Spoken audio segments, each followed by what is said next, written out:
बहुत ही सुंदर एक होली गीत है। बहुत ही प्यारा बरसाने का होली गीत।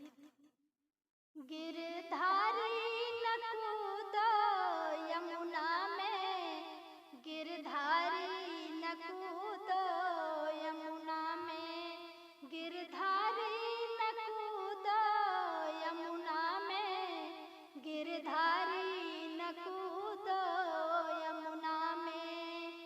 गोपियाँ खड़ी हैं मना करे मोहन, गोपियाँ खड़ी हैं तो ना माने मोहन।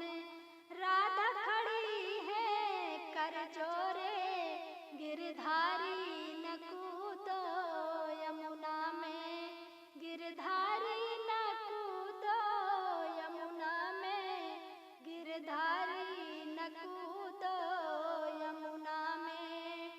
दौड़े मोहन ले पिचकारी, दौड़े मोहन ले पिचकारी। अरे खेलो न संग मोरे गोरी, हाँ खेलो न संग मोरे गोरी, गिरधारी न कूदो यमुना में। सखियन संग करत बर जोरी, सखियन संग करत बर जोरी, पिचकारी